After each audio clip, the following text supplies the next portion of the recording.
بسم اللہ الرحمن الرحیم۔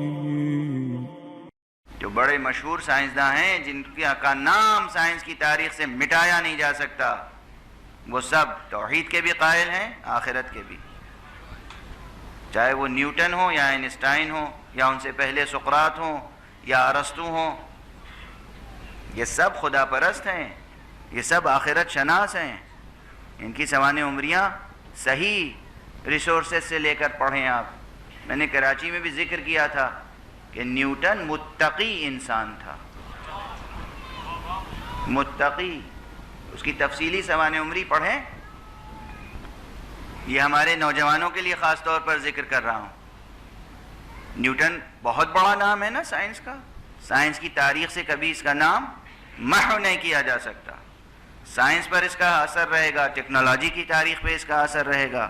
نیوٹن کے لاز آف موشن ابھی تک باطل نہیں ہوئے ہیں اور نہ باطل ہونے والے ہیں۔ ٹیکنالوجی کو کس سے کتنا فائدہ پہنچا۔ نیوٹن کی سوانح عمری پڑھیے تو معلوم ہوگا، ایک تو وہ خدا پرست تھے اور کردار کے کتنے پاکیزہ تھے۔ ٹرینیٹی کالج سے صرف اس لیے علیحدہ ہو گئے کہ چونکہ وہاں لہو و لعب کا ماحول تھا، اس لیے انہوں نے کہا ہم اس ماحول میں نہیں رہ سکتے۔ ان کی سوانح عمری ٹرینیٹی کالج سے الگ ہو گئے، کہا ہم یہاں نہیں رہیں گے، چونکہ وہاں شراب و کباب و لہو و لعب کا ماحول تھا، اس لیے اس میں رہنا پسند نہیں کیا۔ یہ یاد رکھیے گا اور ریسرچ کیجیے گا، جائیے گا لائبریری میں پڑھیے گا نیوٹن کی تفصیلی سوانح عمری۔ یوں ہی زبان پر آ گئی بات تو عرض کر دیا۔ یہ جتنے بڑے سائنسداں ہیں یہ توحید کے بھی قائل ہیں اور آخرت کے بھی قائل ہیں، لیکن کچھ ہیں جو خدا کا بھی انکار کر دیتے ہیں، آخرت کا بھی انکار کر دیتے ہیں۔ وہ ہمارے ہاں کچھ لوگ ایسے ہیں، وہی جنہوں نے توحید رٹی ہے۔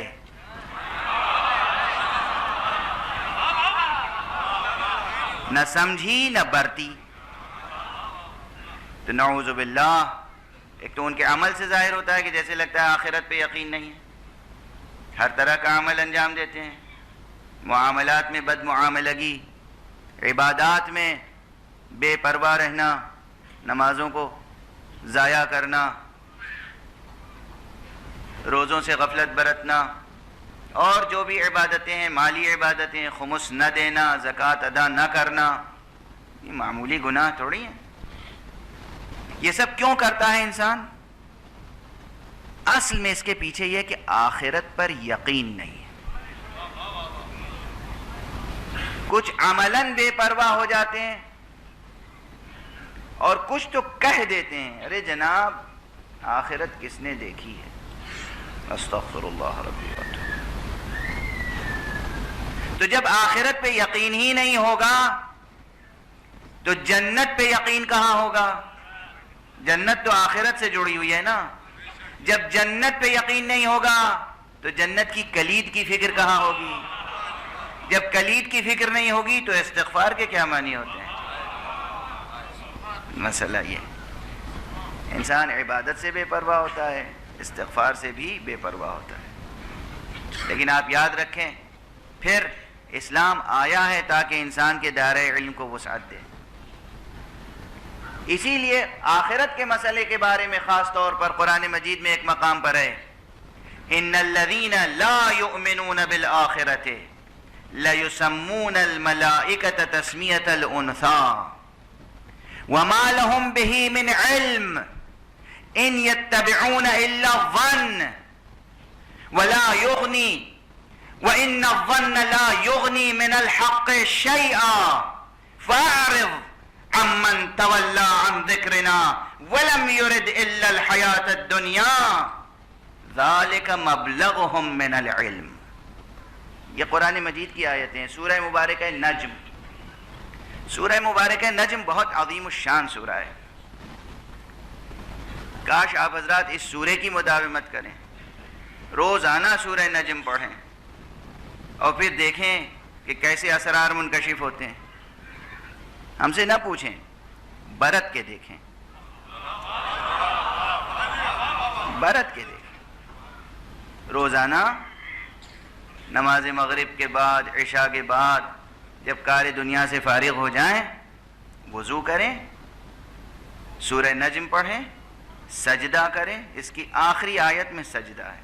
سب سے پہلا سورہ قرآن کا جس میں سجدہ واجب نازل ہوا وہ سورہ نجم ہے. سجدہ کریں اور اس کے بعد سو جائیں.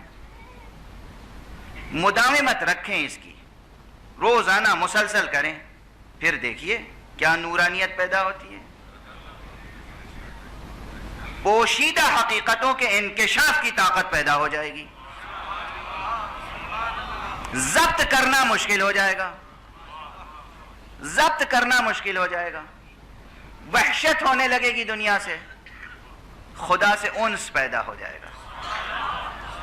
روایات میں ہے کہ جس وقت سورہ مبارکہ نجم نازل ہوا اور پیغمبر اکرم صلی اللہ علیہ وآلہ وسلم نے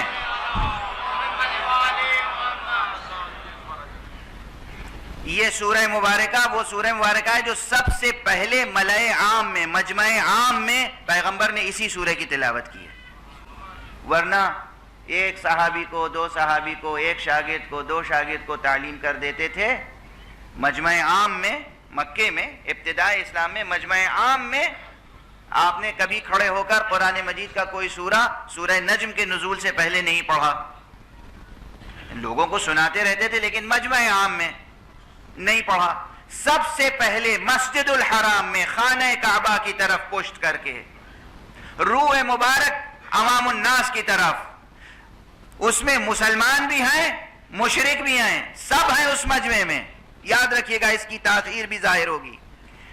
سب ہے، تاریخ کا بیان ہے. جو حضور کے دشمن تھے، بت پرست تھے، مشرک تھے، کافر تھے، انہوں نے بھی جب یہ سورہ مکمل حضور نے تلاوت فرمایا اور آخری آیت پر خود سجدے کے لیے جھکے، ادھر حضور جھکے، ادھر پورا مجمع سجدے میں جھک گیا.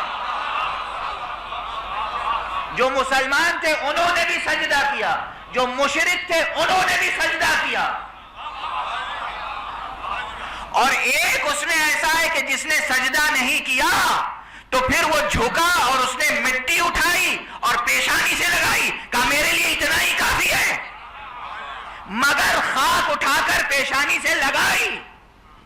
اور یہ واقعہ اتنا بڑا تاریخی واقعہ ہے، کوئی کمزور روایت نہیں ہے، ضعیف روایت نہیں ہے. یہ خبر جب حبشہ پہنچی، جہاں ہجرت کر کے ابتدائی مسلمان گئے تھے، تو وہاں یہ خبر پہنچ گئی کہ پورا مکہ مسلمان ہو گیا. حالانکہ وہ مسلمان نہیں ہوئے تھے، ابھی مشرک تھے، بت پرست تھے، کافر تھے. یہ صرف تاثیر تلاوت مصطفیٰ تھی صلی اللہ علیہ وآلہ وسلم.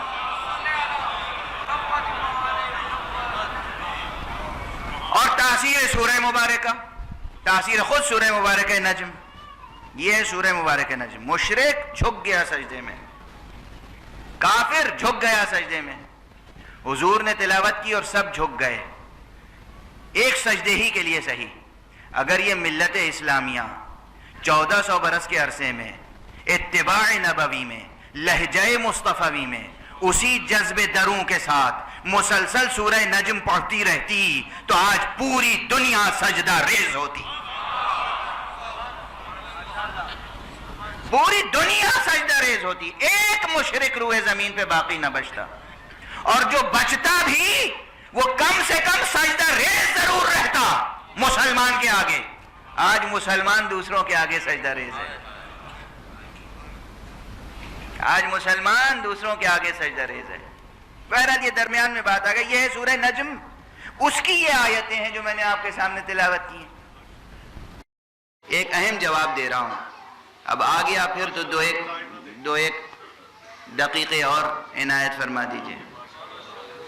اعتراض کرنے والے اعتراض کرتے ہیں کہ صاحب یہ جو روایتیں ہیں، یہ جو دعائیں ہیں جس میں معصومین کا استغفار نقل ہوا ہے، اس کے کیا معنی ہیں؟ سمجھ میں نہیں آتے. قرآن مجید میں پیغمبر کو استغفار کا حکم دیا گیا ہے اور دو حیثیتوں سے دیا گیا.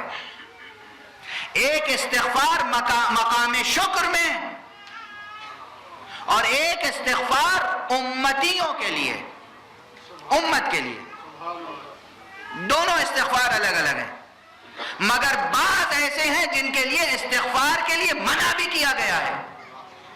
وہی رب کریم، وہی رب رحیم، وہی ارحم الراحمین، وہی اکرم الاکرمین، جس نے انہیں رحمت للعالمین بنایا، شفیع المذنبین بنایا، اسی نے کہا منافقوں کے لیے استغفار نہ کیجیے گا، منافقوں کے لیے استغفار نہ کیجیے گا، گناہگاروں کے لیے استغفار کیجیے گا.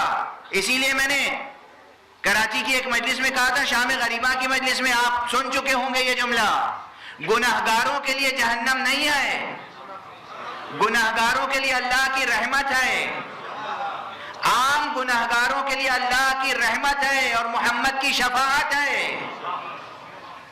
جہنم تو صرف ان ظالموں کے لیے ہے جنہوں نے محمد و آل محمد کی قدر نہ کی، صرف ان ظالموں کے لیے بس. ورنہ استغفار کا حکم اللہ نے دیا ہے، خود کہا مومنوں کے لیے، مسلمانوں کے لیے استغفار کیجئے. آج صرف ایک استغفار کا ذکر کر کے گزر جاؤں گا، وہ بھی تیزی کے ساتھ. اور وہ استغفار کون سا ہے؟ مقام شکر میں سورہ مبارک ہے نصر، تو سب کو یاد ہوگی، چھوٹا سا سورہ ہے. بسم اللہ الرحمن الرحیم. اذا جاء نصر اللہ والفتح ورأيت الناس يدخلون في دين الله أفواجا فسبح بحمد ربك واستغفر. اے حبیب، جب اللہ کی نصرت و مدد آ جائے، جب اللہ کی نصرت و مدد آ جائے، اذا جاء نصر اللہ والفتح وَرَأَيْتَ النَّاسَ يَدْخُلُونَ فِي دِينِ اللَّهِ أَفْوَاجًا، اور جب آپ دیکھیں کہ فوج در فوج، لشکر در لشکر لوگ دین میں داخل ہو رہے ہیں، تو بس پھر آپ اللہ کی تسبیح پڑھیں اس کی حمد کے ساتھ اور استغفار کریں. یہ کیا گناہ ہے جس کے بعد استغفار کیا جائے؟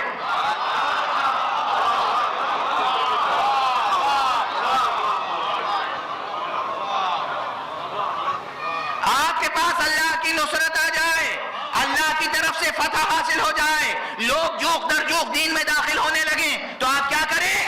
تسبیح کریں حمد کے ساتھ اور استغفار. دو کام سکھائے گئے، تسبیح اور استغفار. کل میں نے تقریر کے شروع میں کہا تھا تسبیح اور استغفار کا رشتہ ہے. خالق کو نقائص سے پاک جاننا تسبیح ہے، خود کو نقائص سے دور رکھنا استغفار. نصرت و فتح کے بعد مقام شکر ہے. دنیا جشن مناتی ہے نصرت و فتح پر. جشن محمد کیا ہے؟ تسبیح و استغفار. تسبیح اور استغفار. جب لوگ آتے ہیں ہمارے پاس، لگاتار آتے ہیں، ہر روز آتے ہیں مسائل مشکلات لے کر، رزق و روزی، اولاد وغیرہ وغیرہ وغیرہ وغیرہ. میں اکثر کہتا ہوں کثرت سے استغفار پڑھیے. تو وہ ایسے مرجھا کے چلے جاتے ہیں کہ جیسے میں نے ان کا کوئی کام کیا ہی نہیں. وہ آئے تو تھے کوئی ذکر لینے، میں نے دیا ہی نہیں. وہ چاہتے ہیں کچھ اور ہی چیز بتا دوں.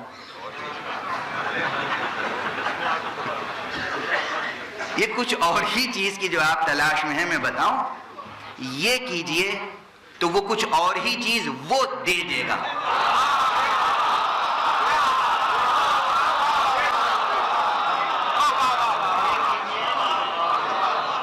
نظام سمجھیے، نظام سمجھیے. ہر چیز کے پیچھے کچھ چھپا ہوا ہے نا. پوری تقریر میں بار بار دہرایا میں نے یہ جملہ. اتنا دہراتا نہیں ہوں جتنا آج دہرایا ایک جملہ، جیسے مکتب میں سبق پڑھایا جاتا ہے. سامنے کی چیز کے پیچھے کچھ چھپا ہوا ہے. ہر منظر کے پیچھے پس منظر ہے. ہر معلوم کا رشتہ کسی نامعلوم سے ملتا ہے. ہر مرئی کے پیچھے کوئی نامرئی ہے. ہر دیدہ کے پیچھے کوئی نادیدہ ہے. اس استغفار کو اپنا کے دیکھیے. وہ خاص چیز جس کی تلاش ہے وہ خود القاء فرمائے گا، وہ خود عطا فرمائے گا، وہ خود تمامیت و کمالیت کے درجے تک پہنچائے گا. آپ استغفار کے پابند ہو کے تو دیکھیں. اس چیز کے تو پابند ہوں جس کا پابند اللہ نے اپنے حبیب محمد مصطفیٰ کو بنایا صلی اللہ علیہ وآلہ. جب سے یہ سورہ نازل ہوا تھا حضور کثرت سے اٹھتے بیٹھتے 2 جملے کہا کرتے تھے، سبحان اللہ و استغفر اللہ، سبحان اللہ و استغفر اللہ، سبحان اللہ و استغفر اللہ، مسلسل فرماتے تھے. یہ حضور کی شان تھی. آپ سمجھتے ہیں استغفر اللہ کہنے کی کیا تاثیر ہوگی؟ کل کہہ چکا ہوں، ایک استغفر اللہ میں وہ خدا راضی ہو جاتا ہے. ایک استغفر اللہ میں اگر دل سے کوئی کہے استغفر اللہ، خدا خود اپنے بندے کو گناہوں سے بچانے کے لیے تدبیریں کرتا ہے. بس گفتگو ختم ہو گئی. کاش یہی پیغام دلوں میں اتر جائے. اس کے پیچھے باقی سب تو یہ ایک بات دلوں میں اتارنا ہے. وہ جتنے فلسفہ اور منطق پڑھ رہا ہوں وہ تو اس لیے تاکہ آپ کا ذوق سماعت جو ہے وہ بھی آسودہ ہو جائے. ذوق سماعت وہ آسودہ ہو جائے. ربط کلام بہرحال ہے. معلوم ہے کہ جنت چونکہ نادیدہ حقیقت ہے، اس لیے وہ ساری بحث میں نے دیدہ و نادیدہ کی بحث اس لیے اٹھائی کہ جنت آپ کو یہاں نظر نہیں آ رہی ہے، دکھائی نہیں دے رہی ہے.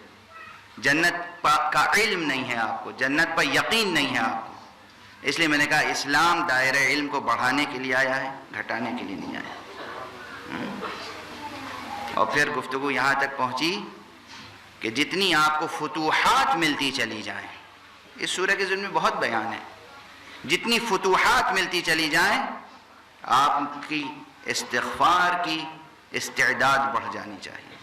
استغفار بڑھ جانا چاہیے، کثرت سے استغفار کریں. جیسے کوئی نعمت الہی ملے جتنی بار کہیں الحمدللہ اتنی بار کہیں استغفر اللہ. بس یہ پیغام یاد رکھیے.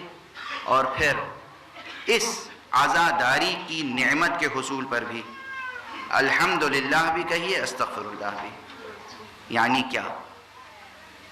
الحمدللہ کہ ذکر محمد و آل محمد ہمیں نصیب ہے، اور استغفر اللہ اس پر کہ ہم اس کا جو کچھ بھی حق ادا نہ کر پا رہے ہوں اس پر استغفر اللہ.